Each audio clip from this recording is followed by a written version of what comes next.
It is no secret that the missionary force of today is shrinking by the year. While it is difficult to come up with hard, fast numbers, it could be said that half of the missionaries who begin deputation never make it to the mission field. Of those who actually make it to the field, roughly half of them leave after staying just 2 to 4 years. Perhaps it is time to examine the way in which we train and prepare workers for long-term missions. The Gospel Furthering Fellowship is an independent Baptist mission board with 6 distinctives that target this area of concern.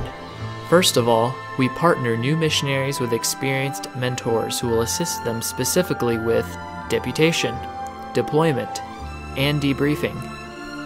Missionaries are being trained to go do something they've never done in a land in which they've never lived and are expected to succeed long-term in a skill set they haven't yet developed.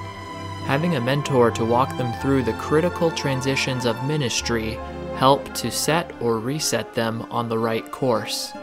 This will bring about a spiritual dependency and fruit that belongs to the Lord. We believe in planting churches that are independent from inception, rather than an eventual aspiration. If faith unto salvation can cause nationals to turn from their bonds to Christ, then that same faith is quality and mature enough to continue to live by without making them dependent on something other than Christ. We believe that evangelism as propagated by the missionary should target the sinner's conscience rather than his societal circumstances. We believe that modeling an autonomous ministry which can be replicated through the faith and finances of national believers alone is crucial to the longevity of an overseas ministry. One of GFF's former directors, Doug Miller, spent 30 years in the hill tribes of Indonesia and saw God do a work in the Moskona and Hatam tribes.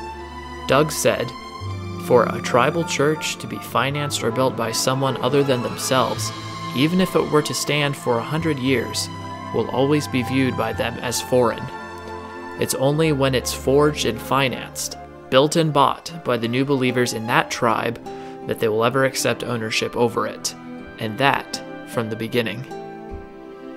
We take a proactive rather than reactive approach to missionary care.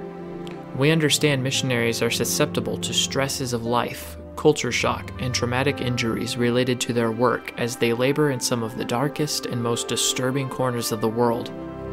Because of that, we as a mission have developed a missionary care unit which helps missionaries to understand and overcome much of those adversities. In doing so, many more will stay longer on the field and labor more profitably in their works. This will establish fruit from their labor that remains. Finally, we promote furthering the gospel among 3 categories of people: the unreached, isolated tribes of the world, those who have no gospel witness in either their culture or language; the underreached nations, whether they dwell under an oppressive government system of communism or behind an iron curtain of religion. These nations have the gospel in their language and culture, but it is filtered out and purposely falsified so as to continue to keep people enslaved by fear. And the misreached demographics of many religious people groups who have been converted to a form of Christianity, but have effectively traded the crude chains of heathenism for the contemporary chains of a false Christianity which cannot save. They have been misreached with another gospel and another Christ. At GFF, our motto is ministry with integrity. If ministry is not worth doing with integrity, it is not worth doing at all.